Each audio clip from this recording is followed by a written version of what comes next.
Por que Paulo escreveu uma carta para as pessoas de Roma? A epístola de Paulo aos Romanos é uma das mais famosas, mais populares, mais utilizadas aí nos cultos de hoje em dia, mas eu acredito que existe uma pertinência muito interessante para nós. É uma analogia muito boa para a gente fazer em relação à igreja dos dias de hoje. Por que Paulo escreveu para pessoas que não eram de Israel?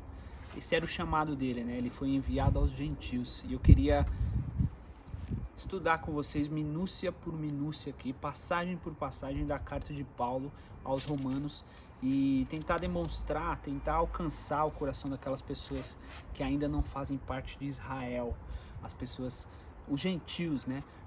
Acredito que é uma analogia muito boa para hoje. O que Paulo fez de abrir as portas de Israel, a igreja deveria fazer e abrir as portas para as pessoas que são de fora. Beleza? Então, se você curte esse tema e acha interessante e, enfim, acha que pode te agregar, já deixa um like, compartilha com alguém que você acha que pode receber esse chamado também para fazer parte de uma comunidade maior, mesmo não sendo de Israel. Você que é de fora da igreja, eu acredito que esse é o chamado de Deus para todos, para que você também venha a ser convidado. Então a gente vai ler junto e eu vou começar aqui pelo começo, pelo capítulo 1, no versículo 1, a gente vai ler até o 7, que é uma introdução, uma saudação na verdade, tá bom? Que Paulo faz ali aos Romanos. Então é uma carta, acho que é bem importante também a gente lembrar isso. Não é sempre o tipo de texto vai também ajudar a gente a entender a intenção, o que quer dizer, qual a intenção de Paulo ao escrever uma carta às pessoas. Não era uma poesia, não era um texto científico, não era um texto com mandamentos, né, uma cartilha ali. Era uma carta, cara, era uma conversa, beleza? E ela começa com saudação, com uma saudação. Paulo se apresentando, dizendo quem ele é e talvez o que ele quer, uma saudação, a intenção da carta. Ela começa assim: Paulo, servo de Jesus Cristo, chamado para ser apóstolo, separado para o evangelho de Deus, o qual foi por Deus outrora prometido por intermédio dos seus profetas nas sagradas escrituras, com respeito a seu filho, o qual segundo a carne veio da descendência de Davi e foi designado filho de Deus com poder, segundo o espírito de santidade pela ressurreição dos mortos, a saber, Jesus Cristo, o nosso Senhor, por intermédio de quem viemos a receber graça e apostolado por amor do seu nome, para obediência por fé entre todos os gentios, de cujo número sois vós também, chamados para seres de Jesus Cristo. A todos os amados de Deus que estáis em Roma, chamados para ser de santos, graça a vós outros e paz da parte de Deus, o nosso Pai, e do nosso Senhor Jesus Cristo. Então eu queria passar aqui detalhe por detalhe, minúcia por minúcia, para entender por que Paulo está escrevendo aos Romanos e o que isso quer dizer para nós nos dias de hoje. Eu acredito que no decorrer dessa série de vídeos aí sobre essa carta de Romanos, a gente vai parar aqui ainda no começo do capítulo 1, a gente parou no versículo 7, mas eu acredito que essa carta, ao decorrer, vocês vão absorvendo cada vez mais o porquê ela é um chamado atual, de abertura da igreja, de convite da igreja para as pessoas que estão de fora. Então, Paulo ele tenta aqui chamar as pessoas que não fazem parte da tradição de Israel, não tem uma descendência histórica, uma herança cultural com aquilo que se passava em Israel. Então ele diz que ele foi chamado para ser apóstolo. O que é o apóstolo? O apóstolo é o cara que é enviado, beleza? Então Deus aparentemente tocou no coração de Paulo a ponto de ele se achar enviado para as pessoas, beleza? Ele foi o apóstolo, ele foi o enviado, separado para o evangelho de Deus. Quer dizer que ele está separado, a vida de Paulo, o que é pertinente para ele, a prioridade da vida dele é que ele se separou, cara, simplesmente para esse evangelho. Evangelho quer dizer a boa notícia, né? Na raiz da palavra quer dizer a boa notícia. Ele separou a sua vida para anunciar essa notícia boa. Qual que é a notícia boa? O Evangelho de Deus, o qual foi por Deus outrora prometido por intermédio dos seus profetas nas Sagradas Escrituras. Então essa notícia, ela já foi prometida nas Sagradas Escrituras. E aí que tá, Paulo ele é enviado às pessoas de fora de Israel, porque Israel já tinha essa notícia, Israel já tinha essa intuição, já vivia na boca de todo mundo ali, todo mundo mais ou menos já sabia que uma hora ou outra viria uma pessoa como Jesus Cristo. Essa é a promessa dos profetas antigos, essa é a promessa que pairava ali no ar, na atmosfera do país inteiro de Israel, que todo mundo tinha uma consciência disso, e que agora Paulo tenta compartilhar com todas as pessoas esse evangelho, essa boa notícia, com respeito ao seu filho. Então, quer dizer, a promessa era esse filho de Deus, o qual, segundo a carne, veio da descendência de Davi. E aí ele coloca entre vírgulas aqui, né? O qual, segundo a carne, veio da descendência de Davi. O que quer dizer esse segundo a carne? É uma observação aqui, porque as escrituras mencionavam, né, que viria um Messias da descendência de Davi, porque Davi foi muito importante para Israel, foi um dos primeiros reis de Israel, foi um dos maiores de Israel, enfim, mas os romanos não sabiam disso, talvez não tinham essa cultura, não tinham esse contato, talvez nem conhecessem Davi, talvez só de nome, enfim, mas Paulo ele deixa claro aqui, ele faz questão de mencionar, mesmo que a carta seja para pessoas, né, de fora, ele resgata ali uma observação, um detalhe que para as pessoas de Israel é importante. O que ele quer dizer com isso? Eu acredito que Paulo quer dizer aqui que, apesar, o detalhe dele ser segundo a descendência de Davi, que era um rei, e Davi teve vários filhos, entre eles Salomão, que também foi um dos maiores, e Salomão teve sua descendência, e todos reis por muito tempo, mas Jesus, ele não nasceu rei, cara. Ele não nasceu no palácio, ele não nasceu entre os maiores, ele nasceu ali, talvez até com a sua descendência bem questionada. Ele sempre, né, o Novo Testamento sempre enfatiza muito isso, resgata muito isso, para que a gente tenha a memória de que Jesus veio da descendência segundo a carne de Davi. Mas o mais importante é o que vem a seguir aqui, que aí foi designado Filho de Deus com poder, segundo o Espírito de Santidade pela ressurreição dos mortos. Então, o que torna Jesus de fato Filho de Deus não foi talvez essa promessa que Israel como país carregava culturalmente, e todo mundo sabia que da descendência de Davi viria alguém para salvar. Porque quando Jesus veio, as pessoas não davam credibilidade para ele, porque ele veio de um lugar, de uma cidade questionável. Nazaré era ali um lugarzinho bem pobre da região de Israel, não era Jerusalém, não era a capital, era um lugar ali marginalizado. Então, Jesus de Nazaré, ele teve a sua identidade questionada durante muito tempo. As pessoas não davam credibilidade para ele.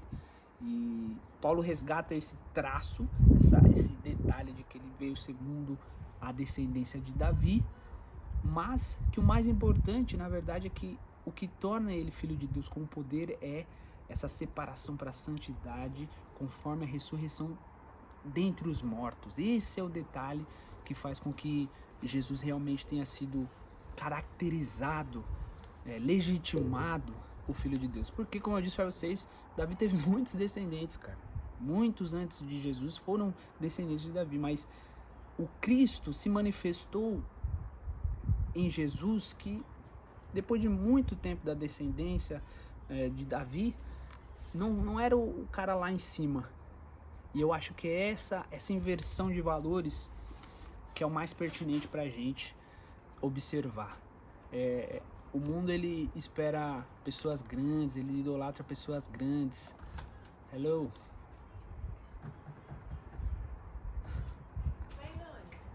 O mundo, ele idolatra essas personalidades que se destacam, que são as maiores, que são as vencedoras. E não necessariamente é o que o evangelho quer mostrar pra gente, é o que essa boa notícia. Qual que é a boa notícia de Deus para nós? A promessa que Deus tinha para Israel como país e que agora Paulo quer compartilhar com o resto do mundo, com o mundo todo. Qual que é a boa notícia? É que Jesus ressuscitou dentre os mortos. O descendente de Davi, que ninguém dava credibilidade, até questionava quem ele era, porque ele parecia um Zé Ninguém. Esse cara, o mais simples, o que passaria na multidão ali sem ser percebido, a fisionomia de Jesus, talvez as características sociais dele, de roupa, ele seria um cara comum na multidão, mas foi esse cara que ressuscitou dentre os mortos, foi esse cara que foi chamado, que foi separado, que foi santificado pela graça de Deus. Eu acho que esse é o ponto, o paradoxo do evangelho da boa notícia de Deus. A boa notícia é que, para ser grande, qual que é o critério para ser grande? É ser filho de Davi? É vir sentado num trono? Jesus nasceu no palácio? Aparentemente não, ele nasceu de uma forma muito simples. A palavra diz que ele nasceu entre os animais. O que isso quer dizer para nós? E por que Paulo insiste em compartilhar isso com pessoas que nem estavam esperando por essa promessa, que não tinham essa cultura das sagradas escrituras que falavam, os profetas se referiam a um Messias que viria salvar a humanidade, resgatar e dar luz ao mundo. Eles nem sabiam disso, não tinha essa cultura, não tinha essa expectativa.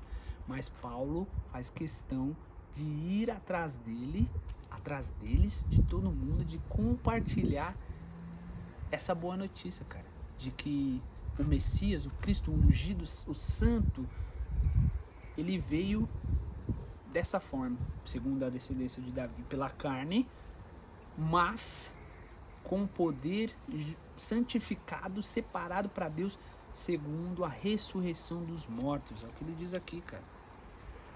Designado Filho de Deus com poder segundo o Espírito de santidade através da ressurreição dos mortos. A gente vai falar muito disso depois nos próximos capítulos. O que quer dizer essa ressurreição dos mortos? Quer dizer que a morte não tem domínio sobre Jesus, não teve domínio sobre Jesus, e que esse é o convite, inclusive, de Jesus para nós, que ela também não tenha domínio sobre nós. E aqui ele vai continuando e vai falando sobre isso, né? A saber, Jesus Cristo, nosso Senhor, por intermédio de quem viemos a receber graça e apostolado por amor do seu nome. Então, através de Jesus, através desse testemunho, através desse registro, através desse acontecimento, desse fato de que Jesus, segundo a carne de Davi, mas esse cara simples, ele ressuscitou dentre os mortos, aí se recebe a graça, aí se recebe o poder, você entendeu? Aí se recebe o apostolado, essa vontade de ser enviado, essa vontade de compartilhar para a obediência por fé entre todos os gentios. A gente vai falar muito sobre obediência, a gente vai falar muito sobre fé, mas o detalhe é para todos os gentios. Aqui a saudação, esse prefácio, essa introdução do que Paulo vai falar em 16 capítulos, uma carta longa. A introdução que ele já começa aqui é para todos os gentios. Eu quero falar sobre essa notícia que no meu país lá todo mundo já estava esperando, mas vocês talvez ainda não sabem. Eu quero estar aqui, ser enviado para falar para todo mundo fora da igreja. Aqui o Gustavo falando aqui agora, eu quero falar para as pessoas fora da igreja, não com esses negócios de arrependimento, senão você vai pro inferno, não sei o que lá.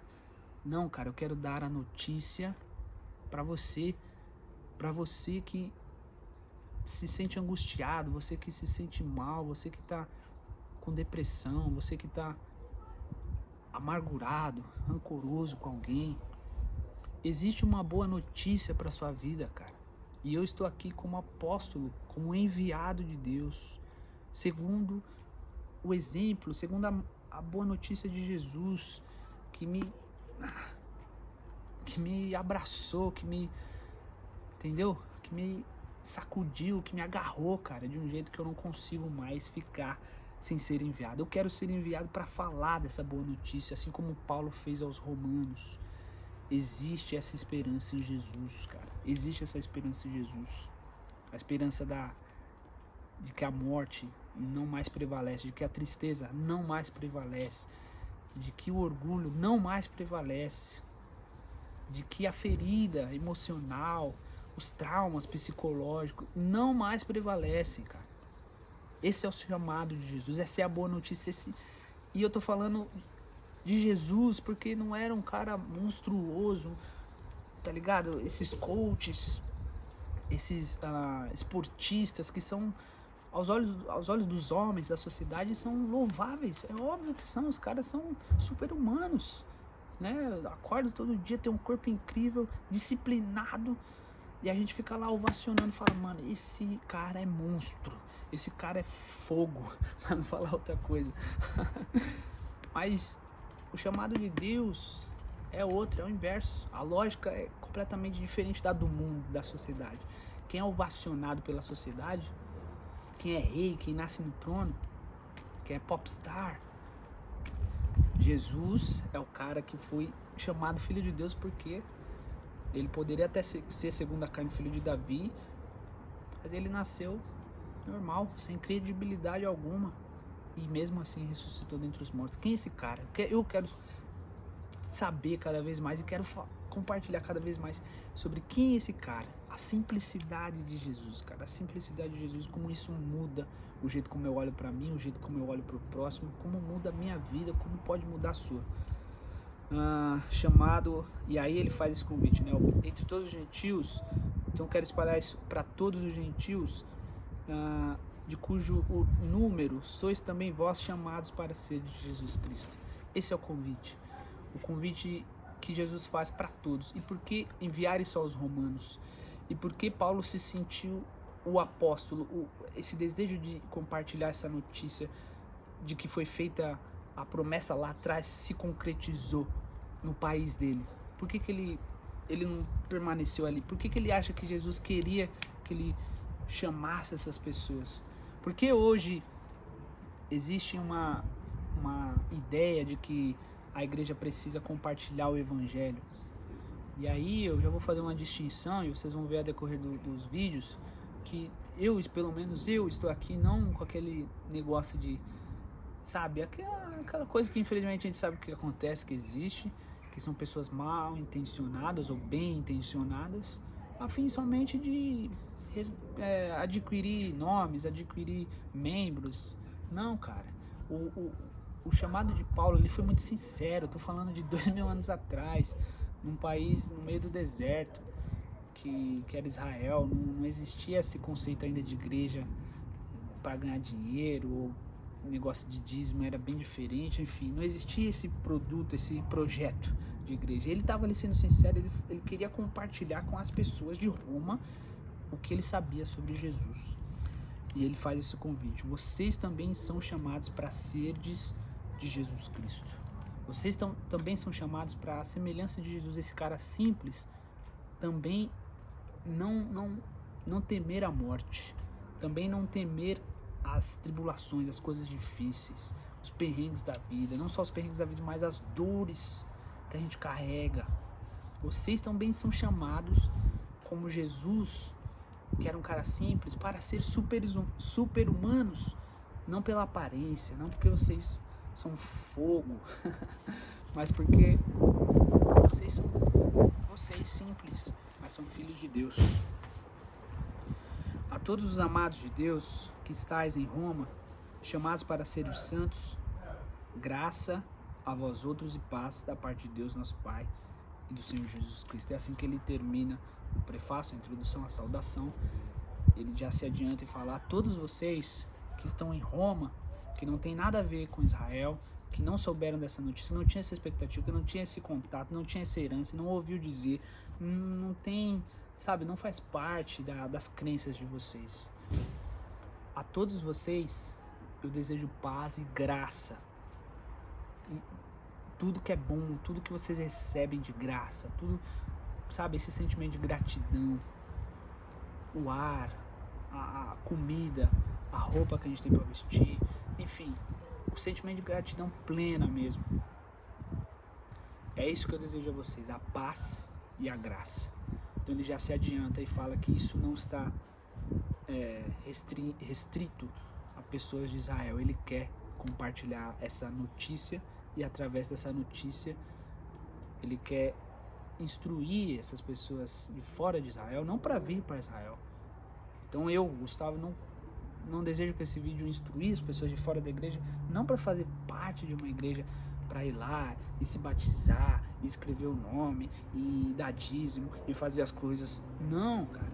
Eu desejo com esse vídeo que as pessoas de fora da igreja recebam graça e paz. Simplesmente, paz para seguir na vida delas, paz para lutar contra os problemas econômicos, os problemas relacionais, os problemas emocionais, os problemas consigo mesmo, tratar suas questões. Eu desejo graça para que você, cara, consiga olhar para si, apesar de todas as coisas estando difícil, você ter satisfação em você mesmo, na sua vida, em quem você é, nas suas qualidades.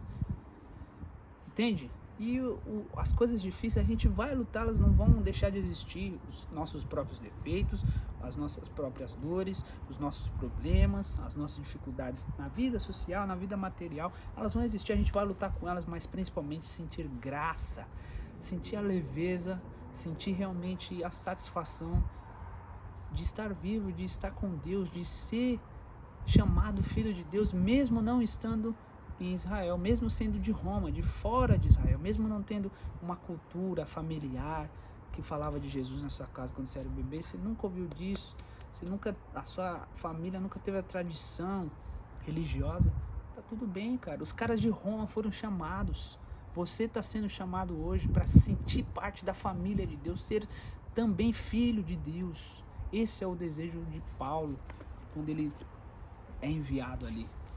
Ele se deseja ser enviado, ele é o apóstolo e eu tô aqui para ser o apóstolo de Deus, porque eu quero chamar pessoas fora de Israel, eu quero chamar pessoas de Roma, não para virem para Israel, para fazerem parte da tradição, e vocês vão ver isso muito mais para frente, no decorrer dos capítulos, explicando que não há necessidade disso.